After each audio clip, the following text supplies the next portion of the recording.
চলো দেখা যাচ্ছে, রেসপন্স করো।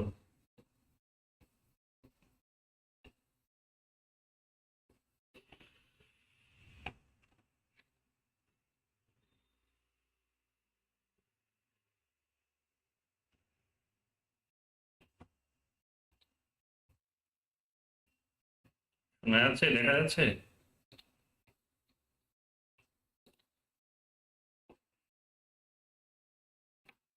শুনতে পাচ্ছ, দেখতে পাচ্ছ? বলো, রেসপন্স করো।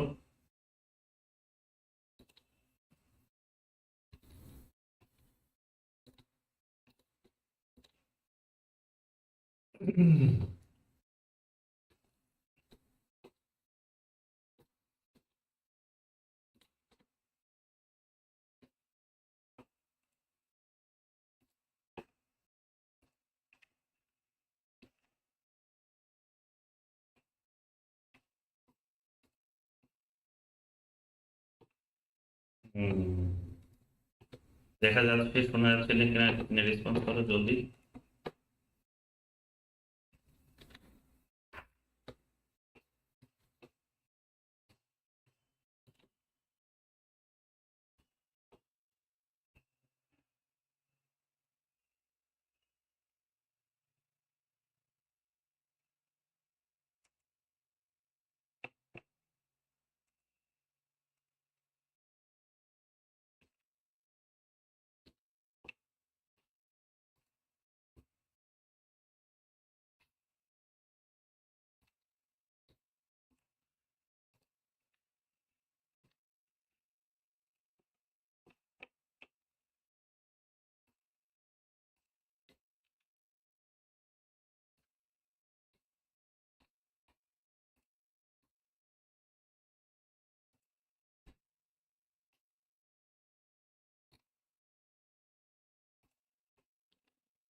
চলো দেখা যাচ্ছে, শোনা যাচ্ছে কিনা রেসপন্স করো, রিপ্লাই করো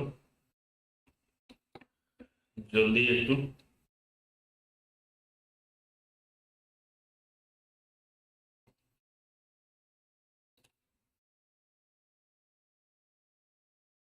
হুম,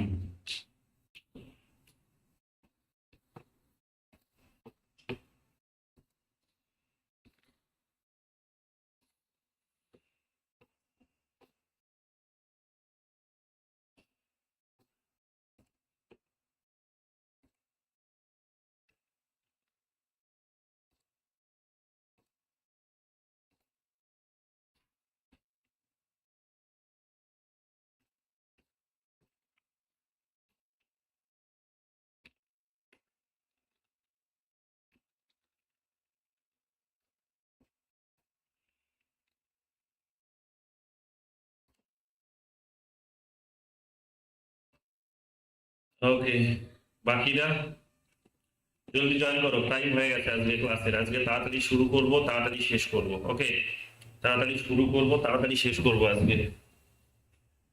জলদি।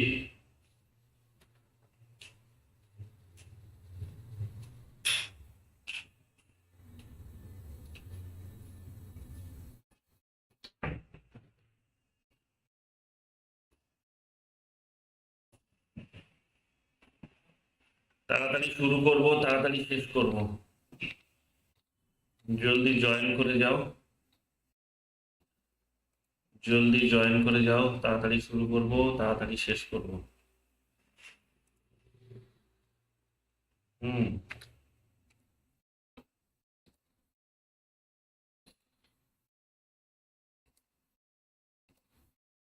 তাড়াতাড়ি শুরু করব, তাড়াতাড়ি শেষ করব। জলদি জয়েন করে যাও। 7 জন হয়েছে, বাকিদের একটু ইনফর্ম করো, জলদি ইনফর্ম করো, চলে আসো তাড়াতাড়ি। জলদি ইনফর্ম করো বাকিদের একটু। ঠিক আছে, বাকিদের একটু জলদি ইনফর্ম করো, তাড়াতাড়ি শুরু করে দিই আজকের ক্লাস। হুম।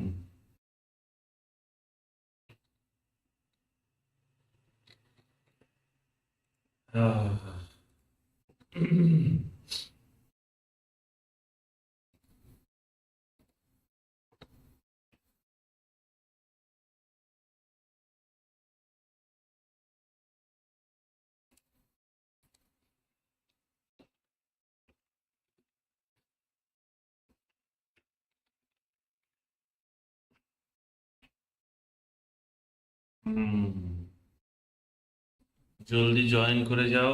7 জনকে দেখতে পাচ্ছি, বাকিরা কোথায়? বাকিরা কোথায়? 8 জনকে দেখছি। কারা কারা আছো হাত তোলো, জলদি হাত তোলো একটু দেখি। কারা কারা আছো হাত তোলো। হুম।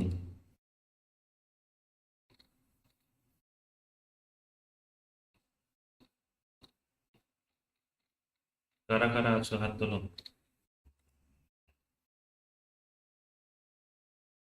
হুম।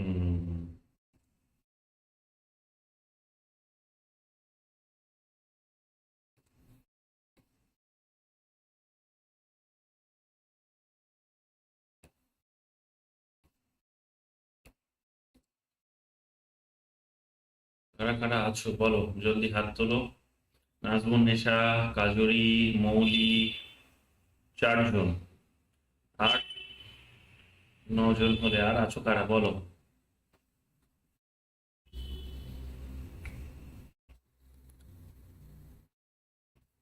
হুম।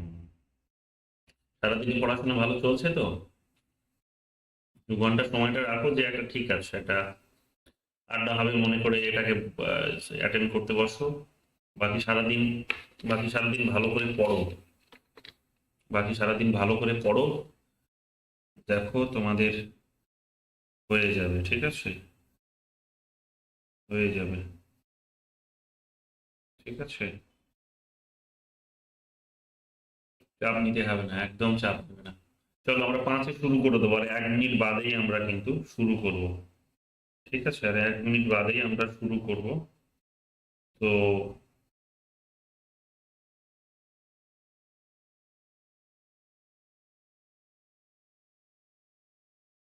1 মিনিট বাদেই আমরা শুরু করব। ওকে, 10 জনকে দেখতে পাচ্ছি। বাকিরা বাকিরা এত লেট কেন? 5 মিনিট বসে থাকলে কোনো ক্ষতি হবে না, আগেই জয়েন করে যাবে। ঠিক আছে, চলো। 5 বেজে গেছে, আমরা শুরু করি, বাকিরাও ধীরে ধীরে চলে আসবে না তবে। আমাদের আজকের প্রথম প্রশ্ন ইউনিট 4। ক্লাসের শুরুতেই বলে দিই, শেষেও বলবো। ইউনিট 4 হয়েছে আমাদের, এরপরে আর দুটো ইম্পর্টেন্ট টপিক বাকি আছে, তো হার্ডলি দুটো টেস্ট হবে এইটার উপরে। তারপরে আমরা চলে যাব আমাদের কোয়েশ্চেন্স। ইউনিট 9 কিংবা 5 আমরা কিন্তু চলে যাব। কাল থেকে দুটো করে টেস্ট হবে। আগামীকাল সকাল থেকে, সকাল দুপুর 12টায় একটা হবে। আর আর একটা হবে আমাদের 12টা অনেক লেট হয়ে যাবে, 11টা করলে ঠিক হয়, রাইট? তো 11টায় একটা টেস্ট হবে আমাদের। আর একটা টেস্ট হবে আমাদের কবে? না, দুপুর 12টাতেই থাক। দুপুর 12টায় একটা হবে, আর 7টায় আর একটা হবে, ঠিক আছে? তো 12টা এবং 7টা। 12টার যে শিডিউলটা সেটা থাকবে আমাদের মেইনলি পলিটিক্যাল ইনস্টিটিউশনস হতে পারে, আমাদের ইন্টারন্যাশনাল রিলেশনস হতে পারে। 7টার সময়ই সেটাও আর কি, মানে যেটা অল্টারনেট করা হবে, মানে যেটা সন্ধেবেলা হবে সেটা দুপুরবেলা হবে না, যেটা দুপুরবেলা হবে সেটা অবশ্যই সন্ধেবেলা হবে না। তো যে কোনো একটা আমি নেব, ডিসাইড করিনি, because I have to prepare my self for that. I have to make questions, a lot of questions. I have to go through a lot of questions and then have to select some questions, the important questions from that are those list. So that's why it needs so much time. তো এই মুহূর্তে বলতে পারছি না, because 9টা পর্যন্ত তো তোমাদেরই পড়াবো এখন। আমি এটা বলবো তোমাদের, যারা আমার অফিসিয়াল গ্রুপে আছো তারা অবশ্যই জানতে পারবে, যারা আমার স্টুডেন্ট তারা তো অবশ্যই জানতে পারবে। আর যারা আনঅফিসিয়াল স্টুডেন্ট, যারা এখনো অ্যাডমিশন নাওনি, ফ্রি ক্লাস করছো, তাদের যে গ্রুপ, সেখানে তোমরা নির্দিষ্ট সময়ের আগেই জানতে পারবে, ঠিক আছে? 1-2 ঘন্টা আগেই জানতে পারবে। যাই হোক, আজকের আমাদের প্রথম প্রশ্ন আমরা শুরু করছি। প্রথম প্রশ্ন হচ্ছে আমাদের, দেখে নাও এখানে প্রথম প্রশ্ন। আজকের আমাদের প্রথম প্রশ্ন, গুরুত্বপূর্ণ প্রশ্ন, সেটা হচ্ছে before 1950s which high courts had the power to issue the writs? 1950 সালের আগে কোন উচ্চ আদালতে রিট বা লেখো, যেটাকে আমরা বলে থাকি, লেখো জারি করার ক্ষমতা ছিল? অল হাইকোর্ট, সব High Court, all High Court of Calcutta, High Court of Calcutta, Bombay and Madras, Kolkata, Bombay এবং মাদ্রাসের হাইকোর্ট, নো হাইকোর্টস, কোন হাইকোর্টই নয়, অনলি দ্য সুপ্রিম কোর্ট। কোনটা হবে সঠিক উত্তর বলো? কোনটা হবে সঠিক উত্তর? কোনটা হবে সঠিক উত্তর? কোনটা হবে সঠিক উত্তর বলো? কোনটা হবে সঠিক উত্তর? চলো, একে তোমরা অনেকেই উত্তর বলতে শুরু করে দিয়েছো। 12টা থেকে কটা? 12টা থেকে হার্ডলি আমাদের 1.5 ঘন্টা হবে, খুব বেশি হবে না, বিকজ আমি জানি অনেকে তোমাদের ইন্টারনেট ব্যালেন্স ফুরিয়ে যেতে পারে। খুব বেশি নেব না, সো চট জলদি চেষ্টা করব সেই টপিকগুলো থেকে কভার করার, ঠিক আছে? ইন্টারন্যাশনাল রিলেশনসই নেব আগামীকাল, ঠিক আছে? ইন্টারন্যাশনাল রিলেশনসে আগামীকাল নেব। তো ইন্টারন্যাশনাল রিলেশনসটা আমাদের হয়তো রাতের বেলা হবে, আর এই পলিটিক্যাল ইনস্টিটিউশনসটা আমাদের দুপুরবেলা হবে, ঠিক আছে? তো প্রেসিডেন্টের পার্টটা আজকে আমাদের বাকি থাকবে, সো প্রেসিডেন্টের পার্ট এবং পার্লামেন্টের পার্টটা, ওই দুটো ভিডিও, দুটো র্যাপিড টেস্ট আরো হবে এই পলিটিক্যাল ইনস্টিটিউশনস এর উপরে, সেখানেই কভার করার চেষ্টা করা হবে, ঠিক আছে? সো সেগুলো দুপুরবেলা হবে, আর ইন্টারন্যাশনাল রিলেশনস এর পার্টটা রাতের বেলা হবে, যেমন সন্ধ্যেবেলা ক্লাস করছি ঠিক সেরকম, ঠিক আছে? বলে দিলাম আগে থেকে, চলো বলে দিলাম। চলো, সঠিক উত্তর দেখতে পাচ্ছি অনেকেই তোমরা দিয়ে দিয়েছো। বিশ্বনাথ, ঝিলিক, দীপিকা, কাজুরি, সুকন্যা, নাজমুন, ইপসিতা, শ্রেয়সী, অর্পিতা। ওকে, ফাইন। দেখে নাও সঠিক উত্তর কোনটা হবে। সঠিক উত্তর হচ্ছে একের বি। তোমরা সঠিক উত্তর প্রত্যেকেই বলেছো। হ্যাঁ, সমস্ত হাইকোর্টেরই কথা বলা হচ্ছে, sorry, high court of Calcutta, Bombay আর মাদ্রাসের কথা বলা হচ্ছে, মানে সেই সময় যে কোর্টগুলো ছিল। ওকে, চলো পরের প্রশ্ন দেখে নাও। পরের প্রশ্ন কি বলছে? What is the origin of the writs of habeas corpus, mandamus, prohibition, certiorari and quo warranto? বন্দি প্রত্যক্ষীকরণ, পরমাদেশ, প্রতিষেধ, উৎপ্রেষণ এবং অধিকার ইচ্ছা। লেখর উৎস কি? Indian law, British law, Roman law, American law? ভারতীয় আইন, ব্রিটিশ আইন, রোমান আইন, আমেরিকান আইন? কোনটা হবে সঠিক উত্তর? চলো জলদি। ভিডিওটিকে ভালো লাগলে অবশ্যই লাইক করো ভিডিওটিকে। এটা রোজ রোজ কেন বলবো আমি, অ্যাটলিস্ট আমার স্টুডেন্ট যারা এখানে আছো।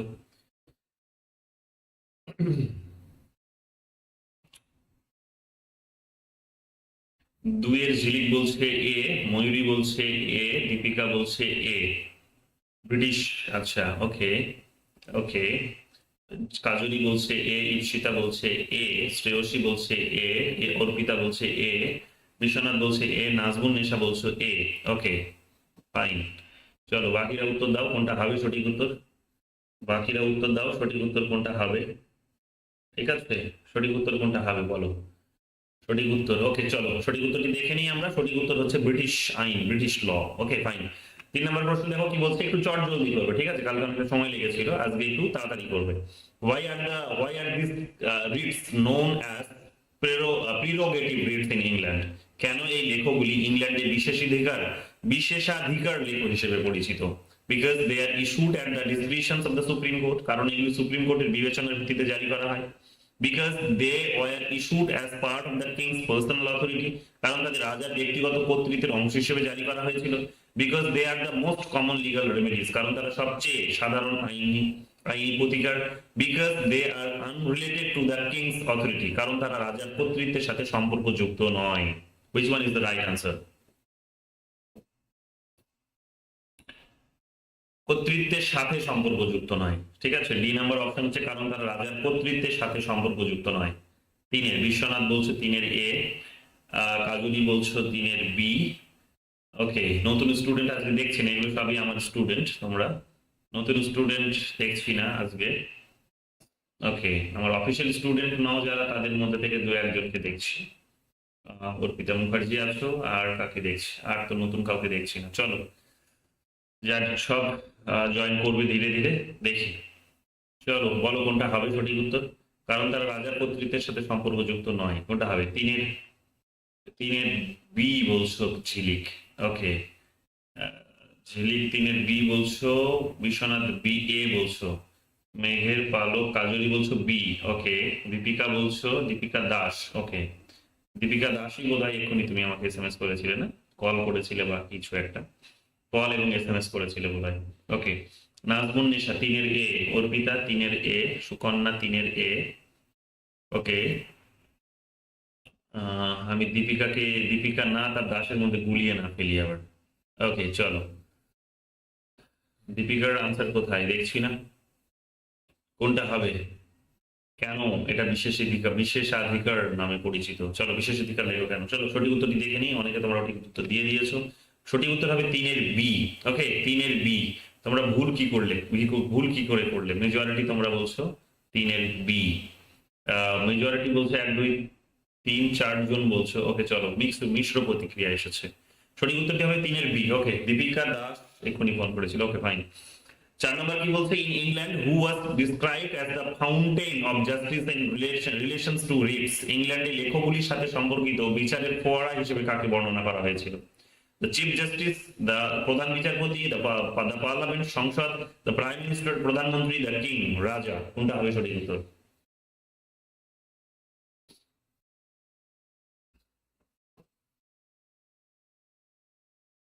কোনটা হবে সঠিক উত্তর? 4।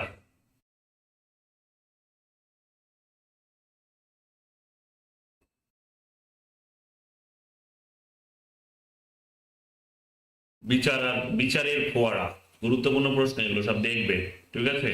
নতুন নতুন প্রশ্ন দিচ্ছে, তোমরা দেখতেই পাচ্ছ, কঠিন করছে এখন প্রশ্ন। চলো 4-এর ডি বলছো, 4-এর ডি বলছো বিশ্বনাথ, 4-এর ডি বলছিস তুই।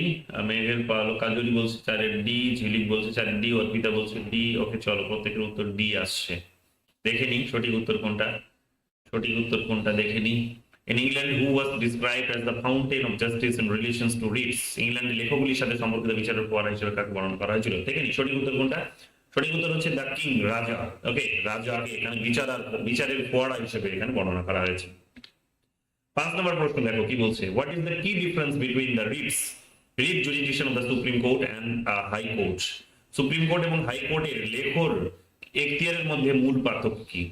সুপ্রিম কোর্টও লেখো জারি করে, রিট জারি করে, হাইকোর্টও করে, বাট দুজনের এই এই দুটো বডির লেখো জারি করার মধ্যে একটা বেসিক ডিফারেন্স রয়েছে। সেই ডিফারেন্সটা কি?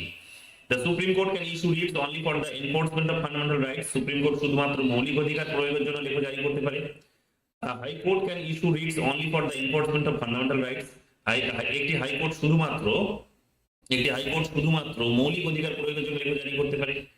The Supreme Court can issue writs for any purpose, supreme court যে কোনো উদ্দেশ্যে লেখো জারি করতে পারে।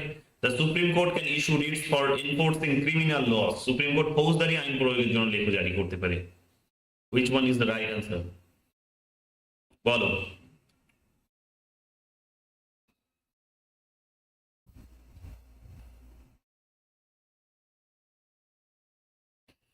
পাঁচ নম্বর, জলদি করবে। 5-এর এ, 5-এর এ, 5-এর সি বলছো, বলছিস তুই বিশ্বনাথ। ওকে চল, বাকিরা দেখি, বাকিরা কি বলো তোমরা। চলো দেখি কি বলছো, দেখি কি বলছো। হুম,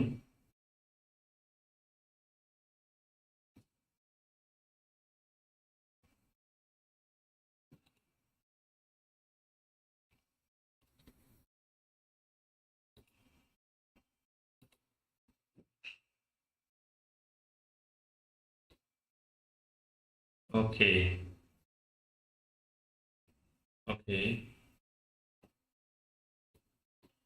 ওকে, অনেকেই তোমরা অনেক উত্তর দিয়েছো। দেখে নাও সঠিক উত্তর কি, দেখে নাও সঠিক উত্তর কি। 5-এর এ, 5-এর A is the right answer. Okay, the supreme Court can issue writs only for the enforcement of fundamental rights, ঠিক আছে, এনফোর্সমেন্ট অফ ফান্ডামেন্টাল রাইটস। চলো 6 নম্বর প্রশ্ন দেখো কি বলছে। Against whom can the writ of habeas corpus be issued, কার বিরুদ্ধে বন্দি প্রত্যক্ষীকরণ লেখো জারি করা যেতে পারে? অনলি এগেইনস্ট প্রাইভেট অথরিটিজ, শুধুমাত্র সরকারি কর্তৃপক্ষের বিরুদ্ধে। অনলি এগেইনস্ট প্রাইভেট ইন্ডিভিজুয়াল, শুধুমাত্র সাধারণ ব্যক্তিদের বিরুদ্ধে। Against both public authorities and private individuals, সরকারি কর্তৃপক্ষ বা সাধারণ ব্যক্তি উভয়ের বিরুদ্ধে। এগেইনস্ট ফরেন ন্যাশনালস, বিদেশি নাগরিকদের বিরুদ্ধে। কোনটা হবে সঠিক উত্তর? কোনটা হবে সঠিক উত্তর? কোনটা হবে সঠিক উত্তর? চলো 6, 6-এর সি বলছো ময়ূরী। ওকে, বাকিরা 6-এর সি বলছো ময়ূরী, বাকিরা কি বলছো দেখি, বাকিরা কি বলছো।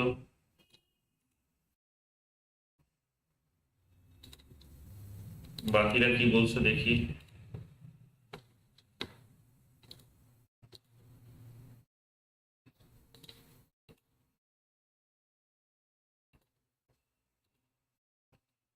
বাকিরা কি বলছো দেখি।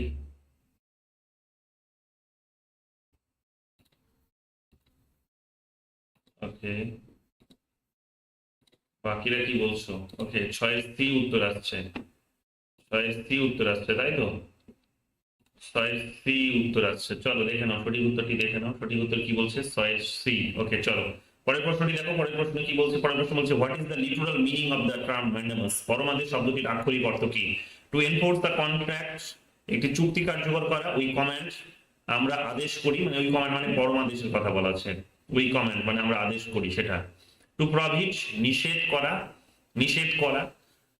টু ইনভেস্টিগেট, তদন্ত করা। পরমাদেশ শব্দটির আক্ষরিক অর্থ কি, উই কমান্ড। মানে এটা বিচারপতিদের কথা বলা হচ্ছে, যে বিচারপতিরাই তো এই রিটটা জারি করছেন, তো তারা কি উদ্দেশ্যে জারি করছেন, কি বলছেন, কি মিন করেন সেটা দিয়ে, ঠিক আছে। তাদের লিটারালি মিনিং কি থাকে সেটার মধ্য দিয়ে। চলো বলো কোনটা হবে সঠিক উত্তর, কোনটা হবে সঠিক উত্তর বলো, কোনটা হবে সঠিক উত্তর।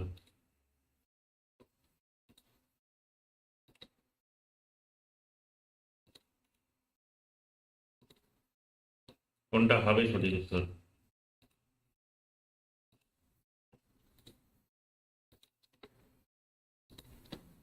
কোনটা হবে সঠিক উত্তর।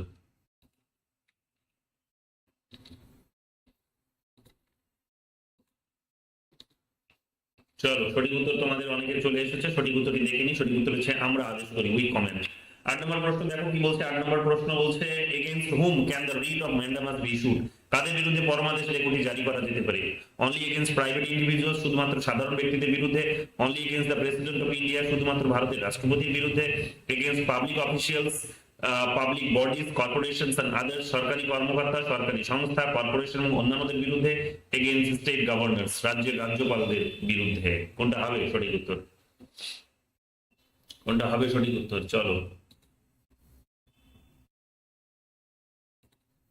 কোনটা হবে সঠিক উত্তর। চলো সঠিক উত্তরটি দাও, সঠিক উত্তরটি দাও।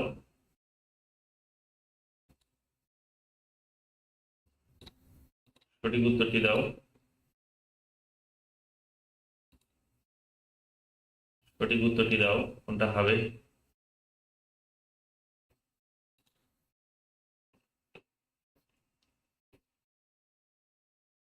সঠিক উত্তরটি দাও, কোনটা হবে। ওকে, ওকে চলে পেয়ে গেছি, অনেকের উত্তর দেখে নিই। সঠিক উত্তরটি হচ্ছে 8 C. 8 C is the right answer, ঠিক আছে।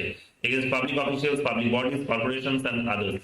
9 নম্বর প্রশ্ন দেখো কি বলছে। Which act enacted by the parliament impose restrictions on the fundamental rights of members of arm forces and police forces. সংসদ কর্তৃক প্রণীত কোন আইন সশস্ত্র বাহিনী ও পুলিশ বাহিনীর সদস্যদের মৌলিক অধিকারের উপর বিধিনিষেধ আরোপ করে। সংসদ কর্তৃক প্রণীত কোন আইন, সংসদ কর্তৃক প্রণীত কোন আইন সশস্ত্র বাহিনী ও পুলিশ বাহিনীর সদস্যদের উপর, সদস্যদের মৌলিক অধিকারের উপর বিধিনিষেধ আরোপ করে। The army act, the navy act and the air force act 1950 of the police forces restrictions of rights act 1966, the border security forces act, all of the above। কোনটা হবে সঠিক উত্তর। চলো সঠিক উত্তরটি বলো,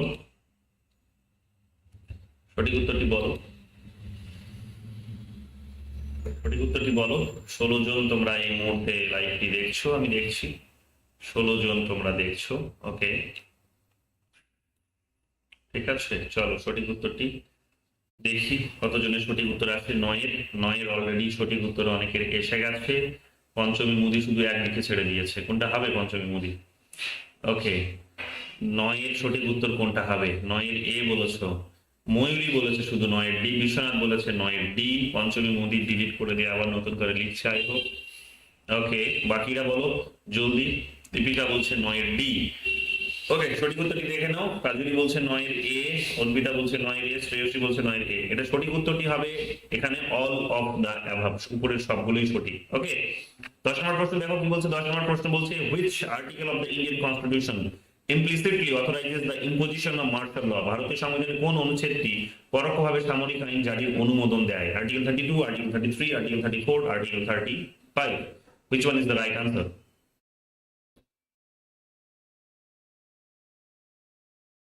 Okay.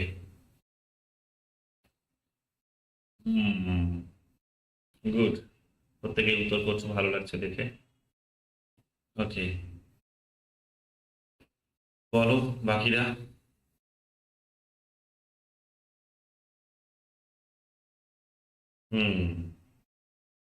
চলো বাকিরা উত্তর দাও। 10, 10-এর ডি আসছে উত্তর। ওকে, 10-এর ডি আসছে উত্তর। দীপিকা দাস 10-এর ডি, সোহিনী পাঁজা 10-এর সি। ওকে ওকে, সঠিক উত্তরটি দাও। সঠিক উত্তরটি দাও। আমি আমাদের ফ্রি ক্লাসে চ্যানেলটির লিংক, আমি তোমাদের গ্রুপের লিংকটি আমি এখানে পিন করে দিয়েছি, যারা ইচ্ছুক তারা জয়েন করে যেতে পারো। সেখানেই এই আজকের ভিডিওটির পিডিএফটি পাওয়া যাবে। ঠিক আছে, ইম্পর্টেন্ট কোয়েশ্চেন্স গুলোর পিডিএফ গুলো সেখানেই পাওয়া যাবে। ঠিক আছে, আলাদা করে কেউ আর পার্সোনালি টেক্সট পড়বে না, সেখানেই পাবে। ঠিক আছে, চলো 10-এর উত্তর পেয়েছি, মিশ্র প্রতিক্রিয়া আসে দু একজনের। দেখে নিই সঠিক উত্তরটি কি হবে। 10 সঠিক উত্তরটি হবে সি। সঠিক উত্তর দিয়েছে সুকন্যা দাস, সঠিক উত্তর দিয়েছে দীপিকা, সঠিক উত্তর দিয়েছে নাজমুন নেশা, সঠিক উত্তর দিয়েছে সোহিনী পাঁজা।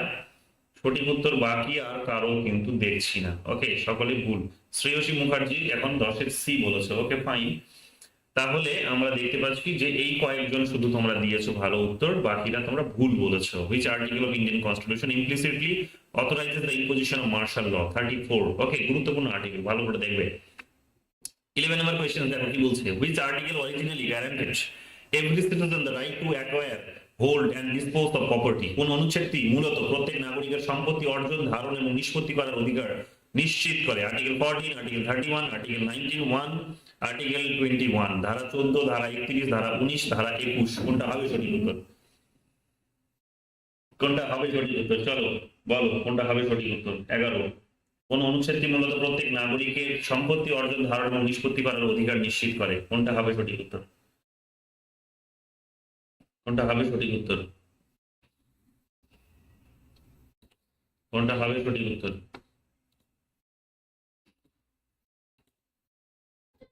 কোনটা হবে সঠিক উত্তর? চলো, গ্রুপে একসঙ্গে কতজন জয়েন করতে পারে? বাই দ্য ওয়ে, আমার জানা নেই, কেউ জানাবে একসঙ্গে গ্রুপে কতজন, ম্যাক্সিমাম কতজন জয়েন করা যেতে পারে, নাকি অন্য কোনো ক্রাইটেরিয়া আছে? কেউ একটু জানাবে। চলো 11 তোমাদের সঠিক উত্তর অনেকে চলে এসেছে। 11 সঠিক উত্তরটি দেখে নিই। 11 সঠিক উত্তর হচ্ছে 11 সি। 12 নম্বর প্রশ্ন দেখো। 12 নম্বর প্রশ্ন কি বলছে? 12 নম্বর প্রশ্ন বলছে after the 44th amendment act where is the right to property now recognized in the Indian constitutions? 44তম সংবিধান সংশোধনী আইনের পর সম্পত্তির অধিকার এখন ভারতীয় সংবিধানের কোথায় স্বীকৃত? প্রশ্নটি অনেকবার জানতে চেয়েছে, তোমরা জানো ভালো করে। Part 1, the union and it's territory, union এবং এর অঞ্চল যেগুলি আছে সেগুলি। Part 4, directive principles of state policy, রাষ্ট্রের নির্দেশমূলক নীতি। পার্ট 4 অংশে যেটা আছে আমাদের পার্ট 9 যেটা নবম অংশ, যেটাকে আমরা বলছি পঞ্চায়েত। পার্ট 12 যেখানে finance, property, contracts and suits এর বিষয়গুলো আলোচনা করা হয়েছে, অর্থাৎ অর্থ সম্পত্তি চুক্তি এবং মামলার বিষয়গুলো আলোচনা করা হয়েছে। কোনগুলো বলো সঠিক উত্তর কোনটা হবে? অনেকজন পারে, 200 অ্যাভাব। ওকে ফাইন, তাহলে তা আপাতত গ্রুপের ওই গ্রুপটাই চলবে। চলো দেখে নাও পরে। চলো 12 কি বলছে? 12, ওকে 12 ডি বলছো তোমরা অনেকে। ওকে চলো 12 ডি সঠিক উত্তরটি দেখে নিই। সঠিক উত্তরটি কি হবে? সঠিক উত্তর হচ্ছে 12 D is the right answer. 12 D is the right answer. 13 নম্বর প্রশ্ন দেখো কি বলছে। 13 নম্বর প্রশ্ন, against which type of government action does the legal right to property protect private property? কোন ধরনের সরকারি পদক্ষেপের বিরুদ্ধে সম্পত্তির আইনগত অধিকার ব্যক্তিগত সম্পত্তি রক্ষা করে? লেজিসলেটিভ অ্যাকশনস, আইনি পদক্ষেপ, এক্সিকিউটিভ অ্যাকশনস, নির্বাহী কর্ম বা প্রশাসনিক আর কি, অ্যাকশনস মানে প্রশাসনিক আর কি পদক্ষেপ বলতে পারো বা পদক্ষেপ। জুডিশিয়াল অ্যাকশনস, বিচার বিভাগীয় বলতে পারো যে ব্যবস্থা বা পদক্ষেপ। অ্যাডমিনিস্ট্রেটিভ অ্যাকশনস, প্রশাসনিক পদক্ষেপ। কোনটা ঠিক আছে? এক্সিকিউটিভ মানেও প্রশাসনিক হয়, অ্যাডমিনিস্ট্রেটিভ মানেও প্রশাসনিক হয়। কাজে এখানে শুধু শব্দের খেলা আর অন্য কিছুই না। বলো কোনটা হবে, মানে এটা বাস্তবে কিন্তু আমরা বাংলা অর্থে তাই বুঝি, কিন্তু প্র্যাকটিক্যালি কিন্তু দুটো আলাদা বডিকে বোঝায়, এটাও মাথায় রাখবে। ঠিক আছে, চলো সঠিক উত্তরটি বলো, কোনটা হবে সঠিক উত্তর? ওকে, সঠিক উত্তরটি বলো, সঠিক উত্তরটি বলো, কোনটা হবে সঠিক উত্তর? সঠিক উত্তরটি বলো, কোনটা হবে সঠিক উত্তর? সঠিক উত্তরটি বলো। চলো সঠিক উত্তরটি তোমাদের অনেকের দেখতে পাচ্ছি 1 2 3 4 5 6 7 8 জন দিয়েছো, তোমরা আছো 14 জন। ঠিক আছে, অনেকের উত্তর পাইনি তার মানে এখনো। চলো দেখে নাও সঠিক উত্তর কোনটা হবে। সঠিক উত্তর হবে আমাদের এখানে কিন্তু 13 B. 13 B executive actions is the right answer. 13 B executive actions is the right answer. Okay, চলো পরের প্রশ্ন দেখে নাও। পরের প্রশ্ন কি বলছে? পরের প্রশ্ন বলছে which article sets certain laws from being challenged on the grounds of contraventions of fundamental rights such as equality before the law and protections of speech, assembly and movement। জানোই তোমরা যে এখন প্রশ্ন অনেক বড় বড় করছে, অথচ উত্তরটা খুব সহজ। আইনের সামনে সমতা এবং বক্তৃতা, সমাবেশ এবং আন্দোলনের সুরক্ষার মতো মৌলিক অধিকারের লঙ্ঘনের কারণে কোন ধারাটি কিছু আইনকে চ্যালেঞ্জ করা থেকে রক্ষা করে? কোন ধারাটি কি বলেছে? কিছু আইনকে চ্যালেঞ্জ করা থেকে রক্ষা করে। ঠিক আছে, 14 19 31 এর এ 33 কোনটা হবে সঠিক উত্তর? ঠিক আছে, খুব সাবধানে দেবে, ভালো করে পড়বে কিন্তু। ঠিক আছে, খুব সাবধানে দেবে, ভালো করে পড়বে, গুরুত্বপূর্ণ প্রশ্ন। বারবার এইগুলো নিয়ে কিন্তু কন্ট্রোভার্সি চলতেই থাকে দেশে, এবং খুব গুরুত্বপূর্ণ বিষয়। ঠিক আছে, পলিটিশিয়ানসদের কাছে খুব গুরুত্বপূর্ণ বিষয় এগুলো, বলতে পারো। ঠিক আছে, আইনের সামনে সমতা এবং বক্তৃতা, ঠিক আছে বলতে পারো যে এক প্রকার, এবং আন্দোলনের সুরক্ষার মতো মৌলিক অধিকার লঙ্ঘনের কারণে। ঠিক আছে, মৌলিক অধিকার লঙ্ঘনের কারণে, যে এই মৌলিক অধিকারগুলো লঙ্ঘন করা হয়েছে। কোন কোন মৌলিক অধিকারগুলো? মৌলিক অধিকারগুলো হয়েছে কি? Which article set certain laws from being challenged on the ground of contraventions to fundamental rights such as equality before law and protections of speech, assembly and movement। ঠিক আছে, কোনটা হবে সঠিক উত্তর? চলো 14 বি বলছো। মেঘের পালক এখনো 13 কালজবি এখনো বিতে 13তেই রয়েছে। ওকে, 14তে এসেছে। চলো বাকিরা বলো, বাকিরা বলো সঠিক উত্তরটি। তোমরা কিন্তু ইংলিশটা পড়ে ভালো করে বোঝো। Which article save certain laws from being challenged, save being challenged on the ground of contravention of fundamental rights. ঠিক আছে, যে কিছু কিছু মৌলিক অধিকার তুমি লঙ্ঘন করেছো, এই অজুহাতে সরকার হয়তো তোমাকে জেলে ঢুকিয়ে দিতে পারে, কিন্তু কোন আর্টিকেলটি সেগুলো থেকে রক্ষা দেয়? ঠিক আছে, এখানে গুরুত্বপূর্ণ বিষয় আছে, কতগুলো ভালো করে বুঝতে হবে। ঠিক আছে, গুরুত্বপূর্ণ। এখানে সঠিক উত্তর কি দেখে নাও। সঠিক উত্তর হচ্ছে এখানে আর্টিকেল 31 এর এ হবে, এটা সঠিক উত্তর। আর্টিকেল 31 এর এ সঠিক উত্তরটি হবে। আর্টিকেল 31 এর এ 19 নম্বর আর্টিকেল তোমরা পড়েছো, স্বাধীনতার অধিকার দেয়। ভালো, স্বাধীনতার অধিকারের পেছনে রিজনেবল রেস্ট্রিকশনস দেয়, সেই কারণে তো জেলে ঢোকায়। রিজনেবল রেস্ট্রিকশন, যে তুমি যে যে রেস্ট্রিকশনস দেওয়া হয়েছিল সেগুলো তুমি অমান্য করেছো, যেহেতু অমান্য করেছো তাই তোমাকে ওখান থেকে এ করে দেওয়া হয়েছে। 31 এর মধ্যে তোমরা দেখতে পাবে এই বিষয়গুলো রয়েছে। 31 এই আর্টিকেলটি এখনো দেখবে রয়েছে এখানে, ভালো করে দেখবে। ঠিক আছে, 14 সি বলছো। ওকে, এখন 14 সি বলছো অনেকে। চলো ফাইন ফাইন ফাইন ফাইন। 15 নম্বর প্রশ্ন দেখো কি বলছে। when did the supreme court first introduce the doctrine of basic structure or basic features of the constitution? Supreme court কবে প্রথম সংবিধানের মৌলিক কাঠামো বা মৌলিক বৈশিষ্ট্যের মতবাদ প্রবর্তন করে? when did the supreme court first introduce the doctrine of basic structure or basic features of the constitutions? Supreme court কবে প্রথম সংবিধানের মৌলিক কাঠামো বা মৌলিক বৈশিষ্ট্যের মতবাদ প্রবর্তন করে? 24 এপ্রিল 73, 24 এপ্রিল 70, 24 এপ্রিল 1980, 24 এপ্রিল 1990। গুরুত্বপূর্ণ। 32 হওয়ার কথা, তাহলে তুমি চ্যালেঞ্জ করলে যেমন, তাহলে আমি তোমাকে দেখে বলতে হবে। ওকে, চলো কি বলছে। চলো এটার উত্তর দাও। 15 নম্বর আসছি আমি, ঠিক আছে, আপনি ঘুরে আসবো। তো 32 এর এখানে সঠিক 15 সঠিক উত্তর কি বলছো দেখো। ফান্ডামেন্টাল ডিউটিস, আচ্ছা এটা বের করি। ফান্ডামেন্টাল রাইটস 31 এর 31। ওকে, আচ্ছা 31 compulsory acquisitions of property। 31 এর saving of laws providing acquisitions of states, certain acts and regulations। এই যে এখানে দেখো বলেছে যে savings of laws saving of laws providing for acquisition of state. 31 এর এ বলছো। 31 এর এ বলেছিলাম তাই তো। উত্তরটা কি ছিল ওখানে? 31 এর এ। ওকে, চলো আমি দেখে তোমাদের আরো ডিটেলসে দেখে বলছি তোমাদের। তোমরা যখন চ্যালেঞ্জ করলে কেউ একজন, দীপিকা বোধহয়, আমি দেখে বলছি ডিটেলসে, ঠিক আছে? এটা এটা কিন্তু এটা নিশ্চিত হয়ে যাও যে এটা কিন্তু 31-এর মধ্যেই পড়বে, ঠিক আছে? এটা কিন্তু 31-এর মধ্যেই পড়বে। ওকে, কে কি এসএমএস করছো? চলো সঠিক উত্তরটি দেখে নাও। এটার সঠিক উত্তরটি হচ্ছে 24 এপ্রিল 1973।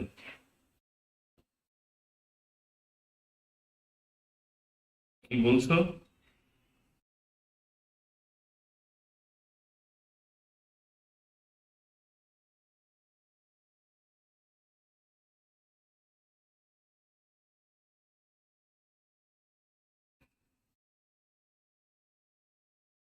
ওকে ওকে ওকে ওকে ওকে, বুঝেছি। চলো সঠিক উত্তর দেখে নিলে পরের প্রশ্নটা দেখো কি বলছে। Which amendment act inserted article 31C into the Indian constitution? কোন সংশোধনী আইন ভারতীয় সংবিধানে অনুচ্ছেদ 31C সন্নিবেশিত করেছিল? 44th amendment, 25th amendment, 17th amendment, 39th amendment, কোনটা হবে সঠিক উত্তর? কোনটা হবে সঠিক উত্তর? চলো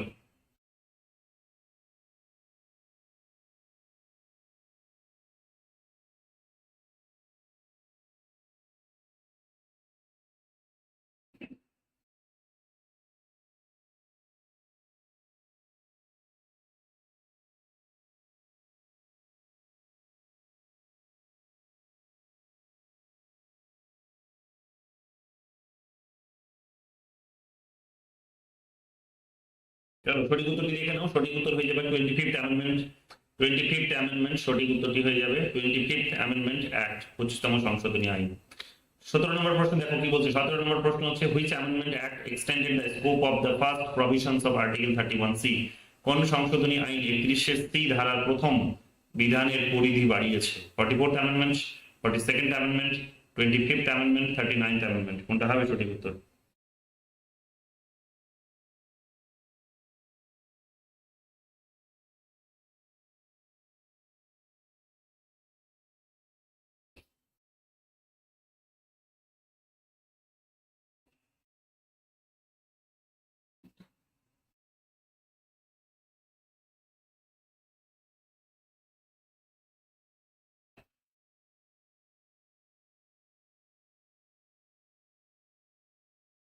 চলো 17 নম্বরের উত্তর তোমরা দিতে শুরু করে দিয়েছো, দেখতে পাচ্ছি। 17-এর উত্তর তোমরা দিতে শুরু করেছো, আমি দেখতে পাচ্ছি।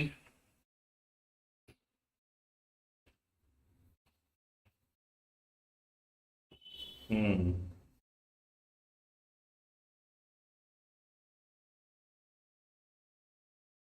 চলো সঠিক উত্তরটি দেখে নাও। সঠিক উত্তরটি এটা বলছে 17B is the right answer. Okay, 17B is the right answer.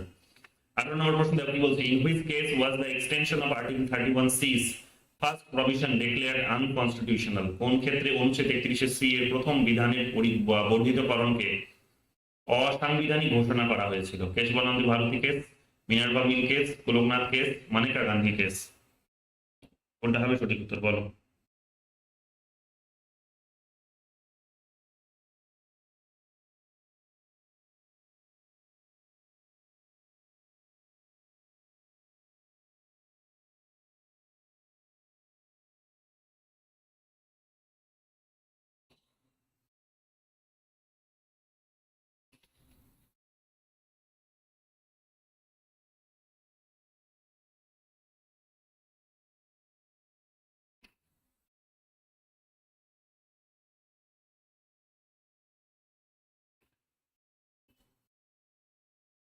চলো 18-র উত্তর তোমরা এখনো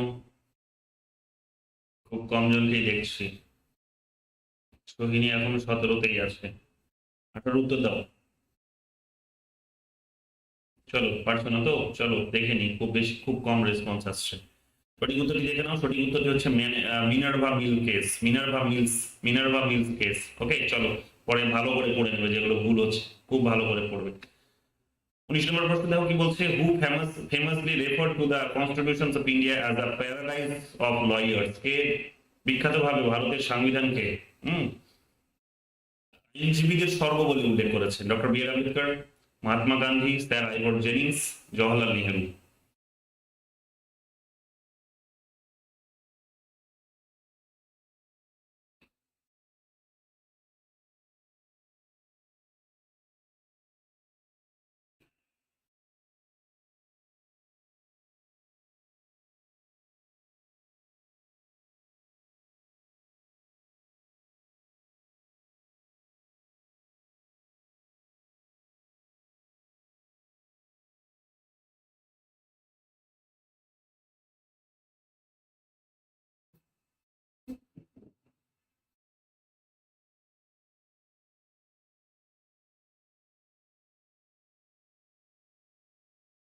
চলো সঠিক উত্তরটি দেখে নাও। 19-এর সঠিক উত্তর অনেকে দিয়ে দিয়েছে। সঠিক উত্তর হচ্ছে স্যার আইভর জেনিংস।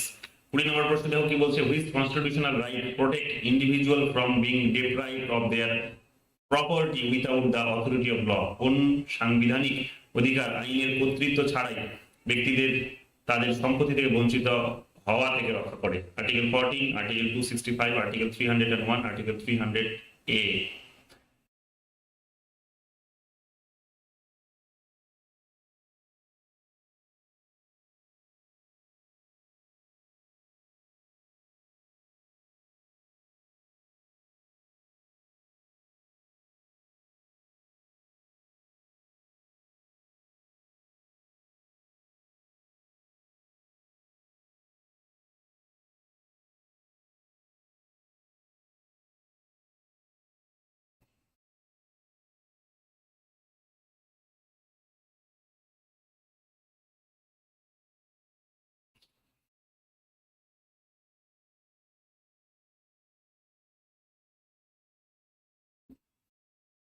চলো 20 উত্তর তোমাদের এসে গেছে। 20 উত্তরটি হচ্ছে এখানে আর্টিকেল 300A। ওকে চলো, তোমরা চ্যালেঞ্জ করেছিলে প্রশ্ন নম্বর, কত নম্বর প্রশ্নকে চ্যালেঞ্জ করেছিলে?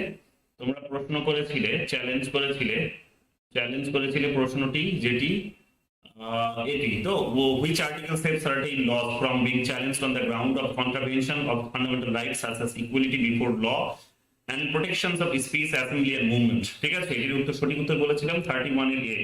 তোমরা যারা এই বইটি তোমাদের কাছে আছে, রিভাইজ 6 রিভাইজ এডিশন, ঠিক আছে, এই বইটি দেখে নিতে পারো।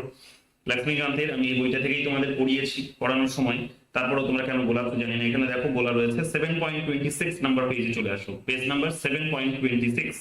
এখানে একেবারে শেষের দিকে যে রয়েছে, প্রথম দিকে বাঁ দিকে দেখো রয়েছে savings of laws providing for acquisition of states etcetera. কি বলছে? Article 31A saves 5 categories of laws from being challenged and invalidated on the ground of contraventions of the fundamental rights conferred by Article 14, equality before law and equal protections of law, and Article 19, protections of 6 rights in respect of speech, assembly, movement, etc. They are related to the agricultural land reform, industry and commerce and includes the following। এখানে আরো কতগুলো বিষয় বলেছে, তো এখানে এটার mention রয়েছে। কত নম্বর পেজ? 7.26। চ্যালেঞ্জ করলে, বাট আমি তোমাদেরকে বলে দিলাম, ঠিক আছে? এবার থেকে একটু চ্যালেঞ্জ করলে বুঝে শুনে করবে, অসুবিধা কিছু নেই, করতেই পারো। প্রশ্ন থাকলে সেটা ভালোই, বাট এটা তো আমরা র্যাপিড ফায়ার করছি, না থাকাই ভালো, ঠিক আছে? র্যাপিড ফায়ার করছি, প্রশ্ন যথেষ্ট বুঝে শুনে করা হয়েছে। যাই হোক, তারপরেও করবে, আমি বলছি না যে করবে না, করবে, যাতে করে ভুল হলেও সেটা ধরা পড়ে, ঠিক আছে? কিন্তু ভাবনা চিন্তা করে করবে, একটু সচেতন হবে। Who famously record the constitution, বললাম আমরা সঠিক উত্তর sir Ivor Jennings is the right answer. আমরা 20টাও দেখে নিয়েছি, 20 আনসার দেখে নিয়েছি। 21 নম্বর প্রশ্ন দেখো কি বলছে। 21 নম্বর প্রশ্ন বলছে, which articles of the constitution allow an individual to directly move the Supreme Court in case of a violation of fundamental rights। সংবিধানের কোন অনুচ্ছেদ মৌলিক অধিকার লঙ্ঘনের ক্ষেত্রে একজন ব্যক্তিকে সরাসরি সুপ্রিম কোর্টে যাওয়ার অনুমতি দেয়? Which article of the constitution allows an individual to directly move to the Supreme Court যদি fundamental rights violation হয়? Article 14, Article 265, Article 32, Article 301।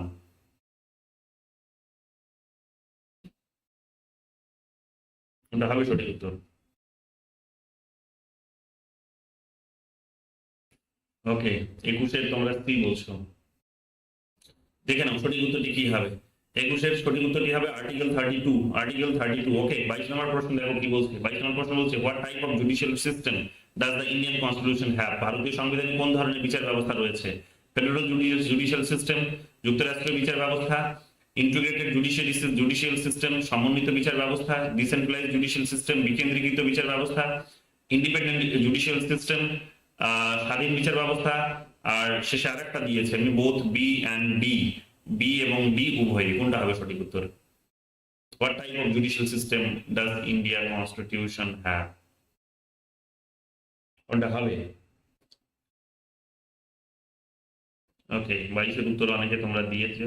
নতুন স্টুডেন্ট দেখছি, তপন হালদার, তপন হালদার। ওকে,